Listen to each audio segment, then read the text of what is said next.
मुसीबत में इतनी मदद की थी। इसके बाद वो आगे कहने लगी, मैंने बस इस बारे में सुना था। सिमरन ने धीरे से अपनी आंखें छोटी की और जानकी की तरफ देखने लगी और इसके बाद उसने अपने फोन पर एक नंबर डायल किया।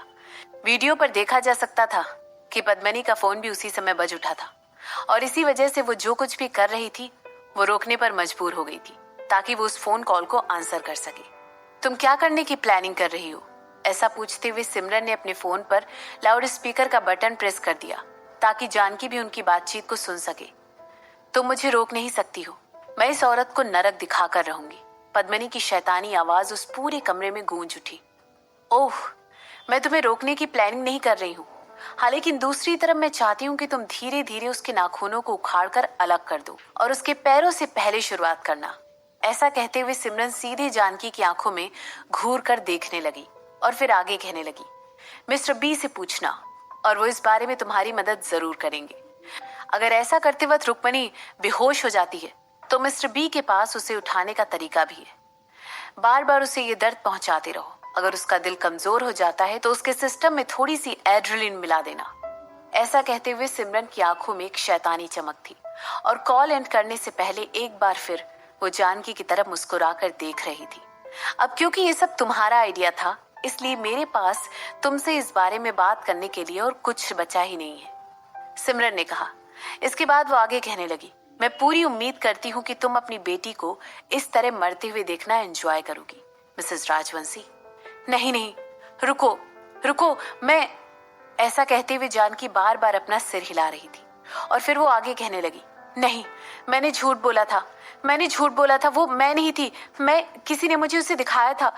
ठीक है, अब क्या, अब तो मेरी बेटी को जाने दोगी? ऐसा कहते हुए जानकी ने तुरंत टीवी की तरफ देखा जिसमें उसे 3 लोग दिखाई दे रहे थे जो इस समय रुक्मणी को पकड़कर खड़े हुए थे और उसे अपनी जगह से हिलने नहीं दे रहे थे। जानकी की आंखें ये सब देखकर तुरंत अलार्म की तरह बड़ी हो गई थी। वो एक डॉक्टर थी और उसे ये बात अच्छी तरह पता थी कि ऐसा करने से किसी को कितना दर्द और तकलीफ महसूस होगी। उसे पूरा यकीन था कि रुक्मणी इस दर्द की वजह से बेहोश हो जाएगी, लेकिन किसी के पास भी अगर ऐसे एक्सपीरियंस होता तो ये बात पहले कर चुका होता, तो उसे उठाने में पूरी तरह कामयाब रहता। एक बार ये सब कुछ हो जाता, उसके बाद उसे वो दर्द एक बार फिर से महसूस करना पड़ता और ये कभी ना रुकने वाला टॉर्चर था। लेकिन किसी के पास भी अगर ऐसे एक्सपीरियंस होता तो ये बात पहले कर चुका था, तो वो उसे उठाने में पूरी तरह कामयाब रहता। एक बार ये सब कुछ हो जाता, उसके बाद उसे वो दर्द एक बार फिर से महसूस करना पड़ता और ये एक कभी ना रुकने वाला टॉर्चर था और ये तब तक चलता रहता जब तक उसका दिल पूरी तरह कमजोर नहीं हो जाता। और सिमरन इतने पर ही रुकने वाली नहीं थी। ये बात पूरी तरह से क्लियर थी कि उसने पद्मनी को ये बात बताई थी कि उसे रुक्मणी के सिस्टम में एड्रेनल पंप करते रहना है। ये कभी ना रुकने वाला टॉर्चर का चक्र होने वाला था। आखिर जानकी इस तरह कैसे अपनी बेटी को दर्द से गुजरते हुए देख सकती थी? जानकी पूरी तरह से हेल्पलेस थी।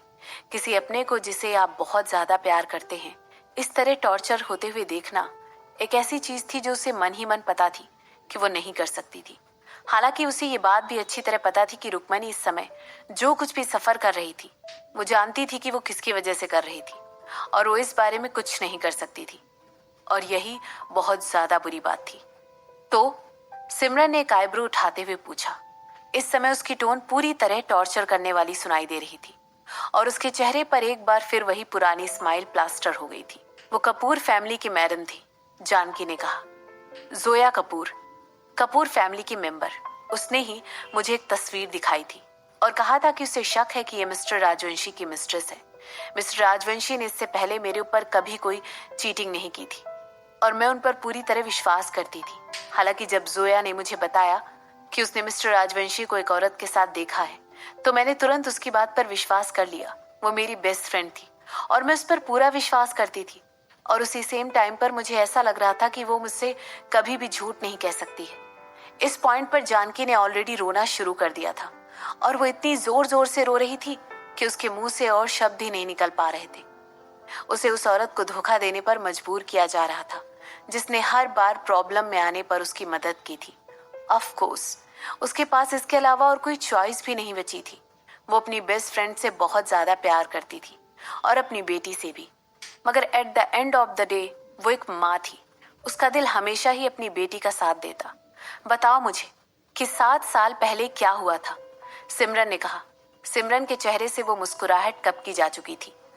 जोया कपूर, ऐसी किसी औरत से मिलना सिमरन को जरा सा भी याद नहीं आ रहा था, और ना ही उसकी माँ ने कभी भी ऐसी किसी औरत का नाम उसके सामने मेंशन नहीं किया था।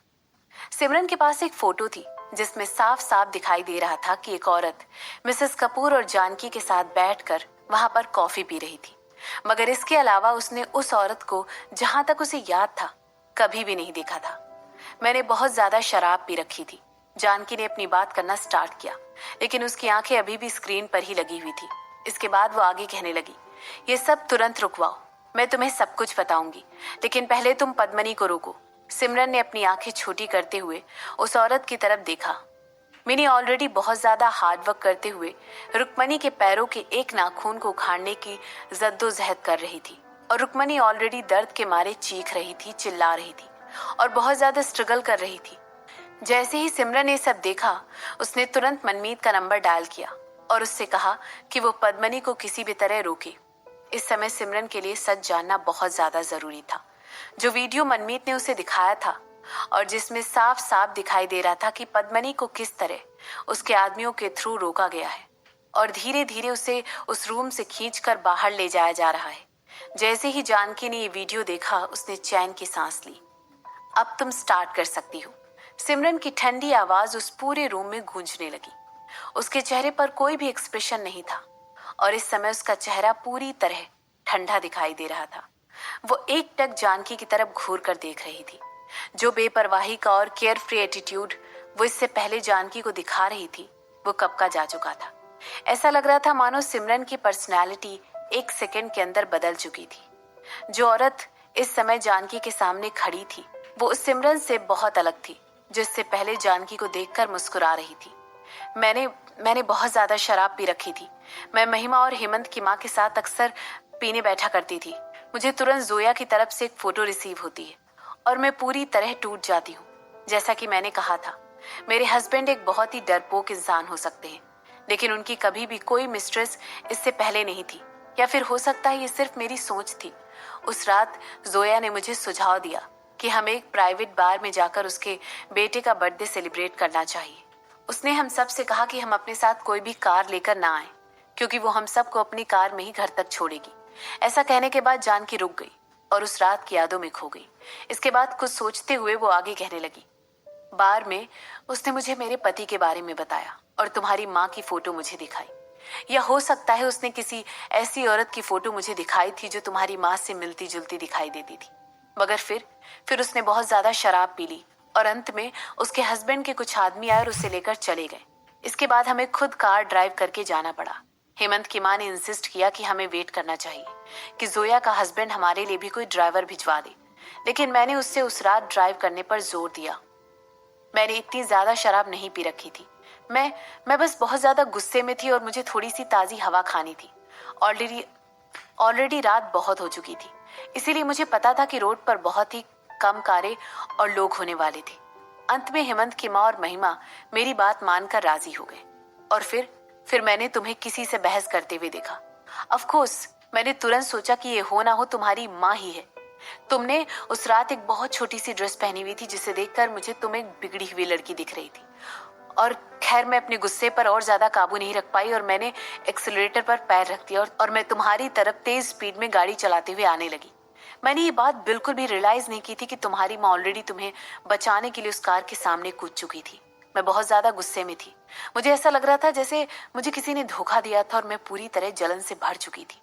मुझे पता है मेरे पास कोई प्रूफ नहीं था, मगर फिर भी मैं जोया पर पूरा भरोसा करती थी।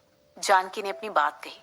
जब मैंने ये बात रियलाइज की कि जब मैं ऐसा कहते हुए जानकी एक बार फिर रोने लगी और अपने हाथों का इस्तेमाल करके अपने चेहरे को छुपाते हुए आगे कंटिन्यू करके कहने लगी, मैंने तुरंत जोया को कॉल किया।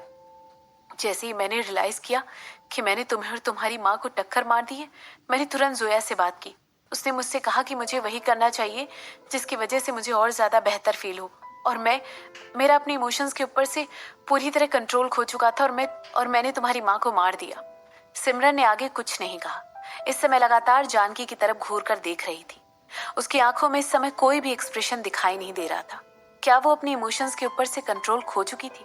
क्या उसकी माँ सिर्फ इसलिए मारी गई थी क्योंकि वो एकदम मिस्टेकन आइडेंटिटी थी? क्या बकवास बात थी ये? तुमने उसकी बेटी का बर्थडे कहाँ सेलिब्रेट किया था? सिमरन ने कुछ देर की चुप्पी के बाद पूछा। वो बार अब बंद हो चुका है, मगर वो मेन स्ट्रीट पर ही था। मुझे इस समय उसका नाम बिल्कुल भी याद नहीं आ रहा। वो शायद जानकी ने कहा। तो क्या ये वही था जो सीक्रेट कसीनो के बगल में है? ऐसा कहते हुए सिमरन ने अपनी मुट्ठी बांध ली थी। उसकी उंगलियां पूरी तरह सफेद हो चुकी थी। सीक्रेट कसीनो एक ऐसा बार था और कसीनो था जहां पर उसे एस्कॉर्ट की जॉब मिली थी। हाँ हाँ, वो सीक्रेट कसीनो के पास ही था। जानकी ने अपना सर हिलाते हुए कहा। उसकी आंखें पूरी तरह भरी हुई थी। वो वाकई में एक गलती थी, एक ऐसी गलती जो उसने कभी भी नहीं सोची थी कि उससे अनजाने में हो जाएगी। हालांकि ये कोई पहली बार नहीं था जब वो किसी को मार रही थी, इसीलिए उसे एक बार किसी की जान लेने पर कोई गिल्टी महसूस नहीं हुई और वो अपनी रोजमर्रा की जिंदगी के साथ कंटिन्यू करने लगी। लेकिन किसने सोचा था कि इतने सालों बाद सिमरन वापस आएगी और जो कुछ भी जानकी ने कई साल पहले तक किया था उसके लिए उसे आकर डर आएगी और धमकाएगी। फिर मेरे बच्चे का क्या? सिमरन ऐसा पूछते हुए अपनी हल्की भूरी आंखों से जानकी के गहरे भूरे रंग की आंखों में घूर कर देखा और आगे पूछने लगी। तुमने मेरे मासूम से अजन्मे बच्चे को क्यों मारा?